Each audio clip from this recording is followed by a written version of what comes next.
Amigos telespectadores da Rede Vida de Televisão e do programa Páginas Difíceis da Bíblia, nós estamos estudando, nos aprofundando nos Atos dos Apóstolos. Quero chamar a atenção dos telespectadores, sobretudo aqueles que são habituês do nosso programa, que isto aqui não é um retiro espiritual.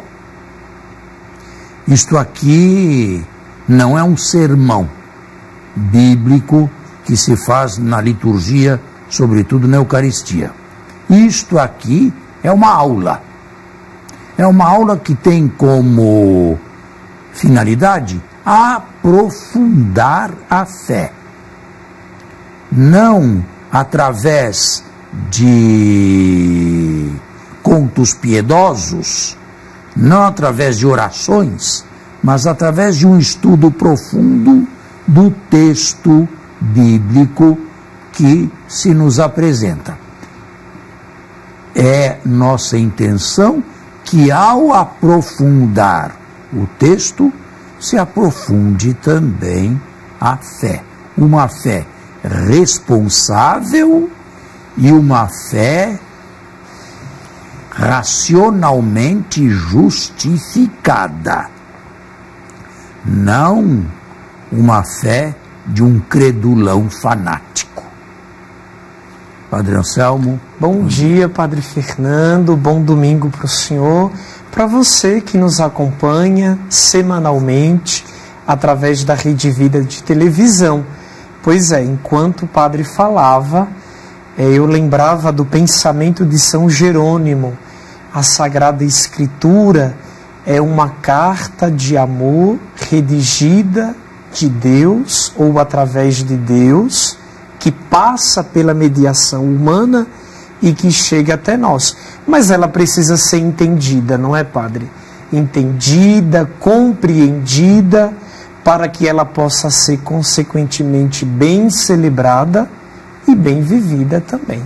E repito mais uma vez, nós devemos ter fé.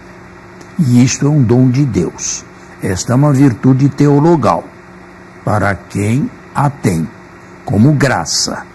Mas uma fé devidamente esclarecida, uma fé racionalmente justificada. Padre, nós terminamos o nosso programa passado, falando sobre Pentecostes, né? Sim, nos deu uma grande introdução. Aliás, você acho que só leu o primeiro versículo, não, o segundo também. Né? Os dois primeiros versículos do capítulo 2, né?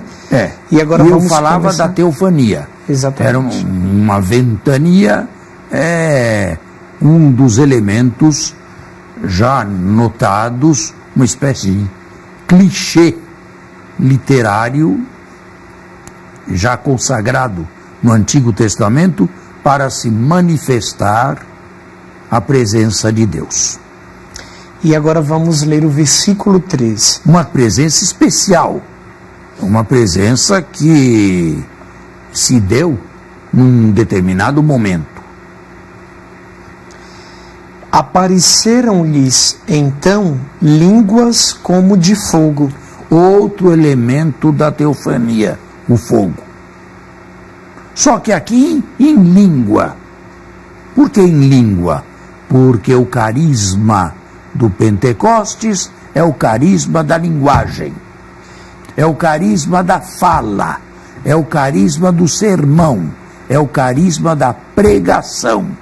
E sem a língua, nada disto é possível. Ô padre, o fogo em si, ele tem algo imaterial, né? Ele tem uma certa imaterialidade, mas olhando o simbolismo do fogo, o fogo queima, por assim dizer. Ele também tem algo prejudicial quando não bem usado, né? Bom, tudo na teofania é composto de dois aspectos. Os raios também são mortais. A água, né, que dá vida e mata também, né? As tempestades são mortais também. mas são elementos da natureza, elementos fortes que de quando em quando sacodem, por assim dizer, a natureza, que foram buscados para se transmitir o intransmissível. Isto é, aqui no caso, a presença de Deus através do seu Espírito. Então, em outras palavras, a gente se encontra diante da limitação da linguagem, por assim dizer, né? É claro, é evidente. O sobrenatural nos escapa e não temos linguagem adequada para proferi-lo como ele merecesse ser descrito. Precisamos usar a linguagem metafórica. E agora nós vamos aparecer... Não é preciso, por exemplo, para ser mais claro, ver uma linguinha de fogo aqui em cima da minha cabeça, outra em cima de você. Como nos santinhos, nós temos. É uma maneira simbólica, repito, de se descrever, de se mostrar o indemonstrável. O importante é notar que galileus incertos, inseguros, temerosos, medrosos, de repente se transformaram em homens loquazes, em homens capazes de transmitir a verdade de Deus, a revelação de Deus. Não eram doutos, também não se inscreveram em nenhuma faculdade ou academia do tempo.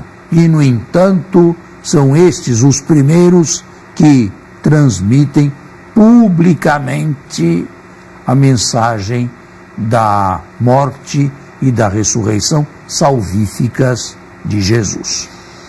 Continuando o versículo 3, que se repartiam e que pousaram sobre cada um deles, e todos ficaram repletos do Espírito Santo e começaram a falar em outras línguas, conforme o Espírito lhes concedia se exprimirem. Bem, e agora vem uma lista universalista de Lucas. É possível que em Jerusalém houvesse, para a festa de Pentecostes, peregrinos judeus vindos da diáspora, de fora de Israel. Mas a lista é uma lista com fundamento histórico, mas bem mais teológica. O universalismo da igreja. A igreja nasceu com vocação universalista. Não um povo, não uma nação, mas toda a humanidade agraciada por Deus. Mas quando o senhor olha para um versículo como esse aqui e fala sobre a igreja, o senhor não está usando um conceito que é muito posterior na história da própria teologia? Sim, da comunidade. Ela nasceu com vocação para se expandir. E isso vem demonstrado nos Atos dos Apóstolos, esta expansão. O versículo 5. Achavam-se então em Jerusalém judeus piedosos, vindo de todas as nações que há debaixo do céu. Com o ruído que se produziu, a multidão acorreu e ficou perplexa, pois cada qual os ouvia falar em seu próprio idioma. Isto não é de si glossolalia, porque a glossolalia é falar línguas desconhecidas, línguas não interpretáveis por si mesmas, mas cada um escutar no seu próprio idioma é um outro fenômeno. Que é esse fenômeno que está acontecendo. É este, aqui neste versículo é. Estupefatos e surpresos diziam: não são acaso galileus todos esses que falam? Como é, pois, que os ouvimos falar, cada um de nós, no próprio idioma em que nascemos? Partos, medos e elamitas, habitantes da Mesopotâmia, da Judéia Judéia entre a Mesopotâmia e a Capadócia. Geograficamente não. Isto não vai bem. E da Capadócia, do Ponto e da Ásia, da Frígia e da Panfília, do Egito e das regiões da Líbia, próximas de Cirene, romanos que aqui residem, tanto judeus como prosélitos, cretenses e árabes, nós os ouvimos anunciar em nossas próprias línguas as maravilhas de Deus. Bem, aí está o que a igreja é chamada a ser. E até hoje nós vivemos esta realidade. Nós somos missionários. A única coisa que nos separa, por exemplo, do Islã, que também é missionário, é que nós não fazemos mais proselitismo. Isto é, nós não ameaçamos se não vierem e não aliciamos se vierem. Nós pregamos, mas a última resposta é dada por aquele que ouve. Temos que fazer o nosso intervalo e continuamos a seguir. Muito bem, você leu até o versículo 11, não é? Exatamente. Então, pode ler o versículo 12. Estavam todos estupefatos e atônitos, perguntavam uns aos outros, que venha a ser isto? Outros, porém, zombavam, estão cheios de vinho doce. É interessante que Paulo, mais tarde, num outro contexto, falando da glossolalia, põe a comunidade de Corinto dentro de justos limites. Se exagera nisto, e se alguém passa perto desta assembleia e ouve gritos e transes, que vão pensar provavelmente que aqui está um bando de loucos. Padre, eu acredito que o senhor tocou num ponto crucial, sobretudo para o entendimento dessa narrativa bíblica, porque é sabido, inclusive pelos nossos telespectadores, que muitas igrejas, inclusive de credos não católicos, olham esse texto, esta narrativa, e acham que falar em língua é simplesmente mexer com a mesma, como se a gente conseguisse detectar com facilidade o que significa falar em línguas. Então aqui viria a nossa pergunta: a seu ver, o que seria falar em línguas? Isso denota uma realidade mais espiritual, quase mística, haja vista que é iniciativa do próprio Espírito de Deus, ou teria um modo técnico de desenvolver este rito? Bem, isto aqui seria mais interessante se falássemos dentro do contexto próprio, que é Paulo, na carta 1 aos Coríntios. De qualquer maneira, para não ficar sem resposta à sua pergunta, eu dou a minha opinião. Isto deve ter acontecido na igreja do primeiro século, ou nas comunidades do primeiro século, sobretudo em comunidades paulinas.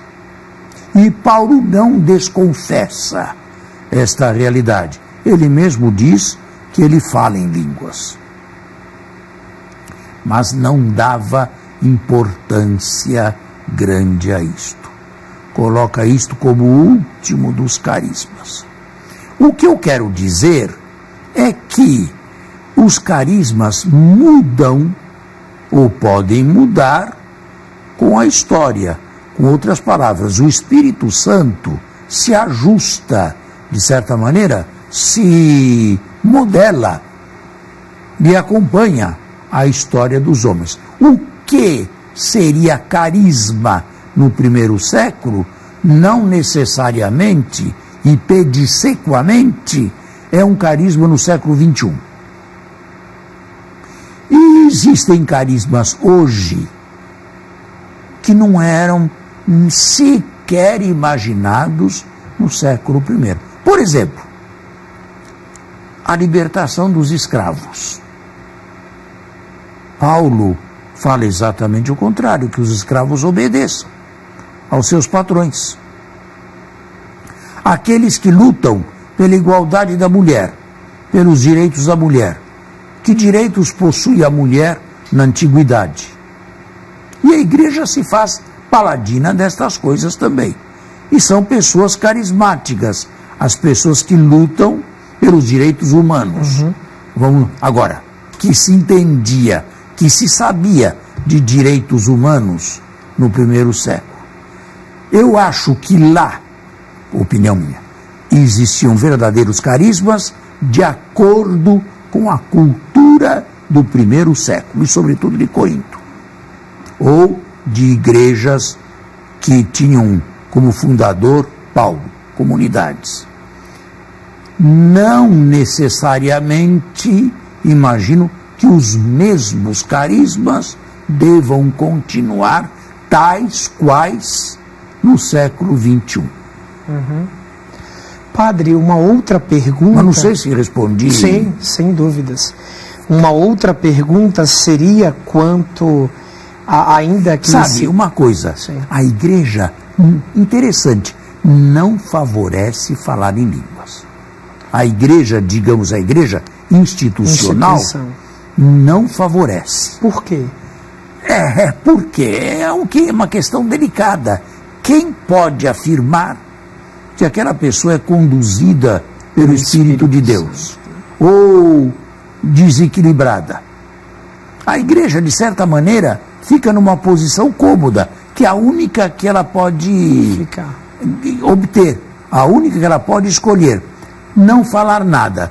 Se isto foi provado, ou for provado um dia, que vem de Deus, ela diz, ainda bem que eu não falei nada, que eu não reprovei. Se isto for provado que é loucura, ela diz, ainda bem que eu não canonizei. É o pensamento de Gamaliel para Paulo, né? Para os apóstolos. Né? Quem insiste neste caminho, caminha sozinho. Não tem o respaldo da igreja. Quer dizer, a igreja assiste, né? Para ver o que é que vai acontecer. Ela fica quieta. Ela não tem resposta para tudo. De algum modo permite, né? Permite, exemplo, mas não incentiva. Por exemplo, quando a gente vê o carisma das novas comunidades que surgem. Olha, uma coisa é falar em línguas, outra coisa é ser carismático. São duas coisas diferentes. Né? A pessoa pode ser perfeitamente carismática, quer dizer, viver a alegria. Carismática no sentido de ter carismas e dons do Espírito, né? Dons do Espírito Santo, e não falar em línguas. E existem pessoas desequilibradas, psicologicamente desequilibradas, que se põem a falar em línguas. É por isso que as relações entre igreja e psicólogos ou analistas é uma relação, ou são relações um tanto tensas, porque o homem é tão capaz de religião quanto de... conclua, de psicose, quanto de psiquismo, exatamente, né? Quanto de patologia, sim. Não é? E às vezes as duas coisas se unem numa pessoa só e fica neuroticamente religiosa e religioso neurótico, ou religioso neurótico. Aí está. Mas, padre, uma outra questão, e acho que o senhor pode nos ajudar muito, seria, na verdade, uma relação, né? E a pergunta é simples. Por que a maioria dos comentadores, quando olha esta narrativa de Pentecostes, abraça o episódio da Torre de Babel? O senhor poderia fazer um paralelo? Mas eu não acredito que aqui Lucas tenha tido em mente, ou as tradições que chegaram a ele, de mostrar a antítese de Babel. Eu não acredito nisso. Aqui nada indica Babel. Babel é confusão. Nós não podemos dizer que falar inglês, falar alemão, falar português, falar italiano, seja uma confusão. Isto é normal, isto é natural, isto faz parte da nossa história. O que Lucas quis dizer é que, apesar das diferenças étnicas e geográficas, e isto é real até hoje, nós podemos nos unir, e de fato nos unimos na profissão de uma mesma fé. Então o problema não é eu falar português e o senhor francês, né? Não. O problema é nos entendermos na mesma fé. Bonito isso. Teologia profunda. Né? Você parou aonde? Nós paramos no versículo 13. E agora vamos começar o 14. Pedro, então de pé, junto com os 11, levantou a voz e assim lhes falou.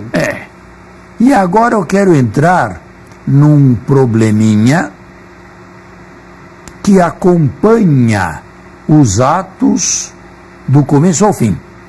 Os famosos discursos. Eliminemos já de início que foi Pedro quem proferiu este discurso. Não havia naquele tempo DVDs, nem smartphones para gravar a palavra de alguém. De resto, este discurso de Pedro pode ser lido em 3 minutos e meio. Pedro falou apenas 3 minutos e meio? Não. Vamos chegar a uma conclusão sensata. Todos os discursos dos atos, este de Estevão, de Paulo, de Barnabé, todos os discursos são da pena lucana e da cabeça lucana. Lucas faz Pedro começar aonde ele, Lucas, quer, e faz Pedro terminar onde ele, Lucas, deseja também. E o Pedro que fala exatamente o que Lucas nos transmite através da boca dele.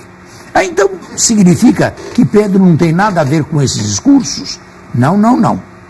E aqui é preciso uma certa sutileza. O texto, ou os discursos, têm um quê de histórico, sobretudo na teologia. Ou seja, Lucas não diria a mesma coisa que Pedro disse, mas também não se afastaria da ideia inicial de Pedro. Certo?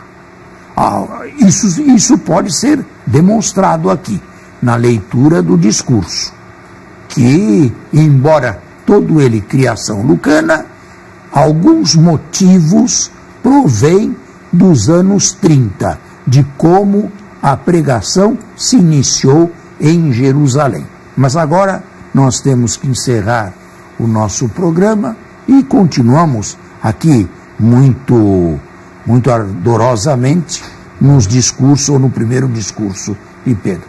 Muito obrigado, tenham uma boa semana e até domingo, se Deus quiser. A você e a sua família, um bom domingo, fique na paz do Senhor.